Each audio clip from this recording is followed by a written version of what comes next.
Welcome to யாவரும் கேளீர். நான் உங்க பத்ரி பேசுறேன்.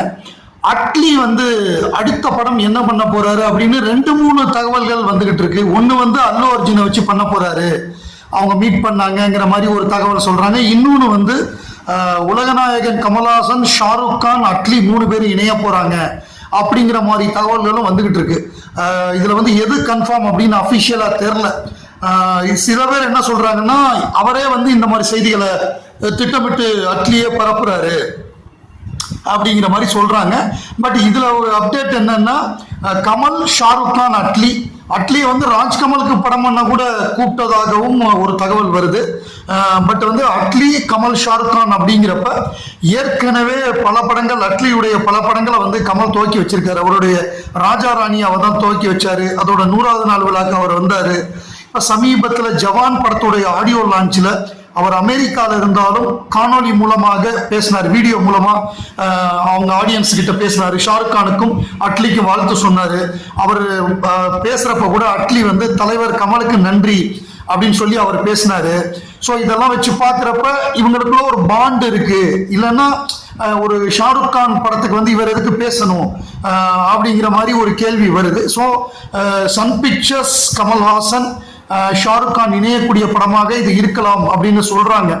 இப்ப கூட சில சினிமா பண்டிட்ஸ் அந்த மாதிரி அப்டேட் கொடுக்குறாங்க. சில பத்திரிகைகள்லையும் அந்த மாதிரி செய்தி வந்திருக்கு.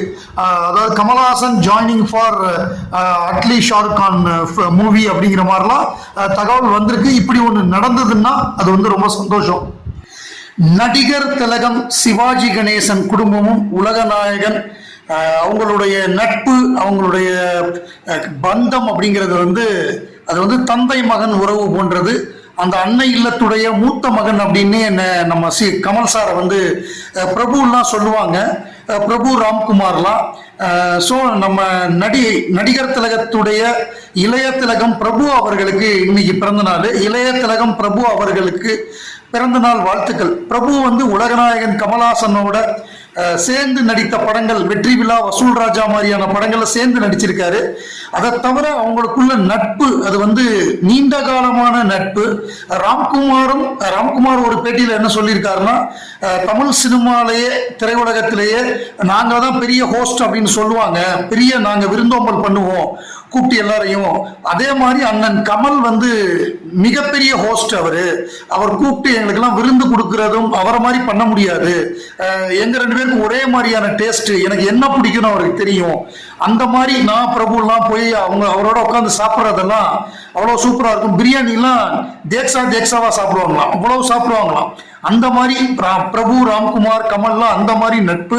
அதே மாதிரி அவங்கெல்லாம் கமலா மூத்த மகன், சிவாஜியோட மூத்த மகன், சிவாஜியுடைய கலையுலக வாரிசுன்னு அவருடைய மகன் பிரபு சொல்றதுங்கிறதெல்லாம் ரொம்ப அபூர்வம். அப்படி யாருமே விட்டு கொடுக்க மாட்டாங்க. அதை கமல் சார் பல பேட்டிகள்ல சொல்லியிருக்காரு. அதாவது தன்னுடைய சொத்தை இன்னொருத்தருக்கு பிரிச்சு கொடுக்குற மாதிரி, அந்த மாதிரியான பெருந்தன்மைக்கு சொந்தக்காரர் தம்பி பிரபு அப்படின்னு. அதாவது பிரபு எல்லாம் குடும்பத்துல ஒருத்தராதான் கமல் சார் பாக்குறாரு. ஏன்னா அவருடைய தந்தை சில தரப்பு பரமக்குடியில திறந்தாங்க சிலை. அப்ப அவங்க குடும்பம் எல்லாமே ஒன்னா போனப்ப பிரபுவையும் கூட்டிட்டு போனாங்க. சோ அப்படின்னா பிரபுவை எந்த இடத்துல வச்சிருக்காங்க, பிரபு, இளையராஜா அவங்க எல்லாம் கமல் குடும்பத்துல ஒருத்தராதான் அவங்க பாக்குறாங்க அப்படிங்கிறது நமக்கு தெரிஞ்ச விஷயம் தானே. அவருக்கு நம்முடைய பிறந்தநாள் வாழ்த்துகள். ஒரு செய்தி எப்பொழுதுமே பெரிதாக பேசப்பட்டால் அதை விட இன்னொரு செய்தி, பெரிய செய்தி வர்றப்ப அந்த செய்தி அமுங்கிரும். அதை யாருமே கண்டுக்க மாட்டாங்க. அது உலக இயல்பு தான். ஒரு கோட்டுக்கு பக்கத்துல பெரிய கோட்டை போட்டோம்னா இது சின்ன கோட்டை மாறிடும். இது டோட்டலாவே மறந்துட்டாங்க. அதாவது என்னன்னா, ஒரு 3-4 நாட்களுக்கு முன்னாடி லதா ரஜினிகாந்த் கோச்சடையான் பிரச்சனை காரணமாக கர்நாடகா கோர்ட் பிடிவாரண்ட் விதிச்ச உடனே, பிடிவாரண்ட் கொடுத்த உடனே அவங்க போய் ஆஜரானாங்க கோர்ட்ல.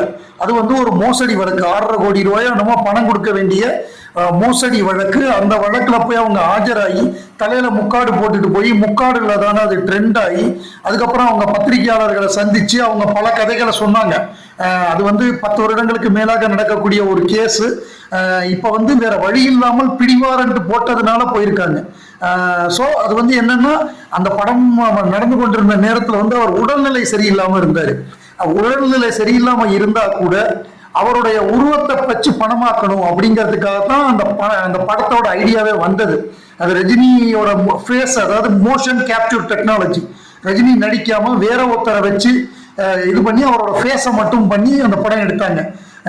அதாவது அந்த மாதிரியாவது பணத்தை சம்பாதிக்கணுங்கிற எண்ணத்துல பண்ணாங்க. அதுல மோசடி பண்ணி அது இப்ப பிரச்சனையாகி அது பரபரப்பாக பேசப்பட்டது. பட் என்னன்னா, விஜயகாந்த் அவர்களுடைய மறைவு காரணமாக இந்த செய்தி சுத்தமா அமைங்கிருச்சு. ஸோ அதை வந்து ஞாபகப்படுத்த வேண்டியது, நம்ம ஞாபகப்படுத்த வேண்டிய விஷயம் இருக்குல்ல. நானும் அதை இது பண்ணலை. 2-3 நாளைக்கு முன்னாடி நானும் இது சம்பந்தமா எந்த காணொலியுமே நம்ம பண்ணலை. அவங்க அவ்வளவு தூரம் பேட்டி கொடுத்தாங்க. அதை பல்வேறு அது விஷயம் தெரிஞ்சவங்க என்ன சொல்றாங்கன்னா, தைரியமா போய் சொல்றாங்கல்ல. அதாவது பத்திரிகையாளர் முன்னாடி இவ்வளவு தைரியமா சொல்றாங்க. எங்களுக்கு சுப்ரீம் கோர்ட்ல போக வேணாம்னு சொல்லிட்டாங்க, நான் தான் போனேன், எங்க பக்கம் நியாயம் இருக்கு, தர்மம் இருக்குன்னு சொல்றாங்க. பட் அது உண்மை இல்லை, பிடி வாரண்ட் கொடுத்ததுனாலதான் அவங்க போனாங்கிற மாதிரி ஸ்ட்ராங்கா சொல்றாங்க. ஸோ அந்த விஷயம் இப்ப விஜயகாந்த் அவர்களுடைய மறைவுனால அது பெருசா இருந்ததுனால இதை யாரும் இப்ப யாருமே பேசுறது இல்லை. அதுதான் உண்மை.